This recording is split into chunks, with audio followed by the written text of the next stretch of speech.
Castlevania is easily one of my favorite video game series of all time. The unique blend of classic horror themes with excellent side-scrolling platforming made each game something truly special, and for over 20 years, I have constantly had a Castlevania title in my playing rotation. The series started in North America with Nintendo on the NES and SNES, with the PlayStation becoming extremely popular. Castlevania jumped ship and released Symphony of the Night, which was a new take on the series, combining classic Castlevania action with a Metroid-inspired overworld and some basic RPG elements. This style of Castlevania would make its way back to Nintendo on the Game Boy Advance and Nintendo DS, and were some of my very favorite releases.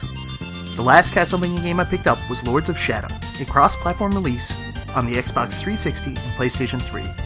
It was an action platformer that borrowed heavily from God of War and Shadows of the Colossus.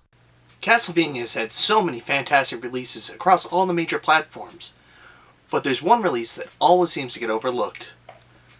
Castlevania Bloodlines on the Sega Genesis. Remember all those great games we used to play growing up in the 80s and 90s? Most of them are sitting in an attic or garage somewhere, doing nothing but gathering dust. My opinion is, we should give them another look.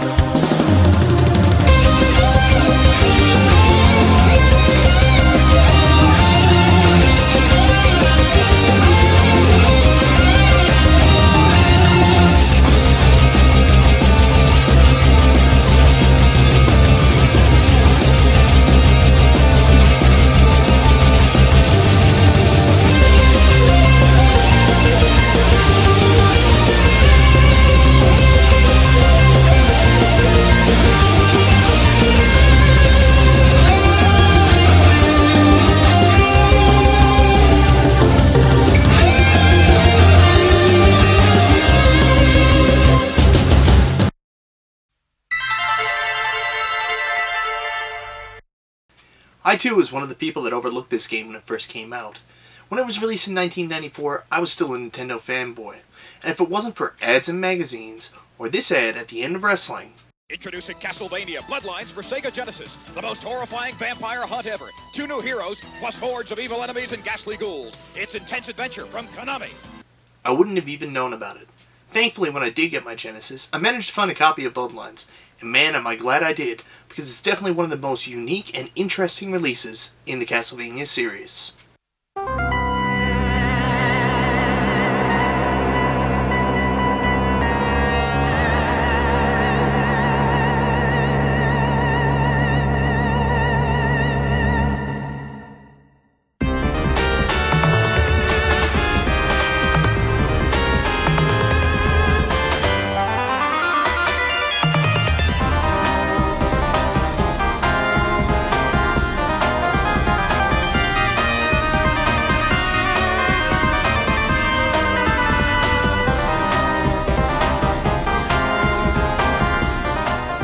Castlevania Bloodlines was released on the Sega Genesis in March of 1994, and followed up by Konami's other big Genesis release that year, Contra Hard Corps. This was a huge coup for Sega, as both games were arguably Konami's biggest titles on Nintendo systems. This move proved Sega was not only a challenge to Nintendo's monopoly, but a formidable platform for third-party publishers. It's still weird for me to be playing a Castlevania game on a Sega system, but that's enough about this forgotten piece of the 16-bit war. Let's get back to talking about the game. Castlevania Bloodlines takes place around the same time as the First World War. Dracula's niece, Elizabeth Bartley, is resurrected and uses the souls of the fallen European soldiers as fuel to resurrect the iconic Count. You can play as either John Morris, a descendant of the Belmont family, or Eric Lecard, who is looking for vengeance for his girlfriend who was recently made a vampire. Both characters have different weapons and abilities, but being the traditionalist I am, I prefer to play with John Morris. John controls and plays exactly like the original heroes of the first 3 Castlevania games on the NES, right down to his weapon, the Vampire Killer. Eric, on the other hand, uses a spear, and has a high jump ability that comes into play as each character can take different paths throughout the game based on their abilities. How can you not choose John when playing this game? I mean, he is the traditional Castlevania hero. Not to mention, he's also the first North American-born Castlevania hero, being from Texas. And as we all know, Texas is a big state. Speaking of big, that is exactly what the map for this game is. Unlike other Castlevania titles where the setting is solely in Dracula's castle or Romania, Bloodlines has you traversing all across Europe, as each stage is a different country complete with iconic imagery and landmarks. This is one area where I had to give the art and level design some of the highest marks, as they do more than add these elements as backgrounds. They become integral to the level progression, such as knocking off this statue's head or ascending the Leaning Tower of Pisa. Graphically, Castlevania Bloodlines is not Castlevania 4, but that doesn't mean it isn't impressive. It takes the sometimes grainy visuals and dark colors of the Genesis and pushes them to their limits. I've already talked about the beautiful level design, so I won't bring that up again, but I do want to say that the character and enemy design is just impressive. Each character is highly detailed and well animated, especially the sub-bosses and bosses, which are as fun to look at as they are to defeat. The art style in this game is simply amazing. It does so much to create a creepy and adventurous theme needed for a Castlevania game. But in my opinion, it's music that truly sets the tone, and Castlevania has historically always nailed the music aspect. The Castlevania games have created some of the best and most iconic themes in all of video games, and Bloodlines is no exception. The soundtrack was composed by, here we go, Michiru Yomane, who later went on to compose the soundtracks for Castlevania Symphony of the Night and some of the Game Boy Advance and Nintendo DS games. Borrowing historic elements of Castlevania themes past, she created a beautiful soundtrack that perfectly fit the dark nature of the game.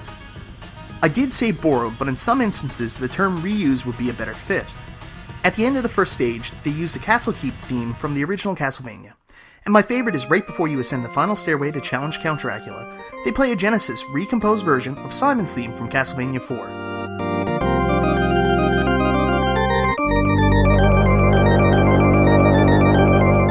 Reusing classic themes is a recurring trend in the Castlevania games and adds a very nice nostalgic touch. For a serious storyline that seems broken at times, the continuity through the music really gets it back on track for me and motivates me to play. Not to mention, there is a sound test in the options menu that, with the aid of a special code, you can unlock 3 classic Castlevania themes redone for the Genesis, one of which just so happens to be Bloody Tears from Castlevania 2. Man, I love this song, and the Genesis version is incredible. For those of you eager to put down the Genesis audio capabilities, listen to Castlevania Bloodlines soundtrack, and then get back to me. The only negative thing I can say about this game is that it's difficult. What makes it harder than most other Castlevania games is that it doesn't have unlimited continues, which makes finishing it almost impossible. Fortunately, it does have a password system, which I used after dying on level 3. I started with a completely new set of continues that lasted until level 5, and then password again to the end of the game. What makes this game so challenging are the great boss fights. Like every Castlevania, the bosses are always challenging until you learn their pattern and can easily defeat them, but this takes a few tries and quickly depletes your lives. The biggest challenge would certainly be in Stage 6, which is a marathon battle of bosses. First you challenge Death, who also makes you face an assortment of the earlier level bosses. After Death, you once again ascend the stairway to face Elizabeth, who is revealed to be Medusa, who can be especially tough as she has some almost unavoidable attacks. Last but not least is Count Dracula, who, get this, has 3 forms. The first is the classic Dracula battle. We know what to do here. The second is a death-like form which will keep you jumping. And last but not least is the WTF moment where he turns into something completely bizarre, which is easily his hardest form. So after 8 boss battles, you can collect the orb and watch the castle crumble.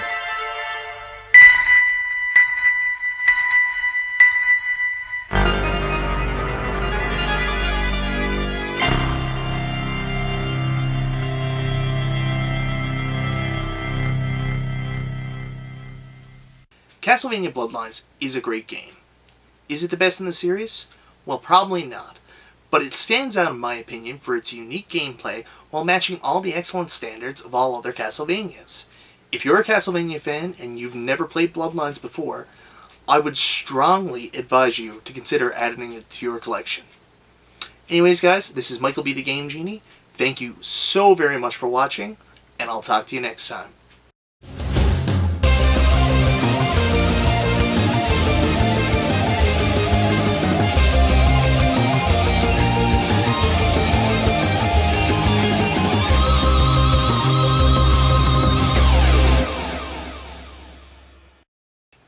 Yeah, for all you people whining after watching this saying Castlevania Bloodlines is too hard, try Contra Hard Corps. They don't call it Contra Easy Corps.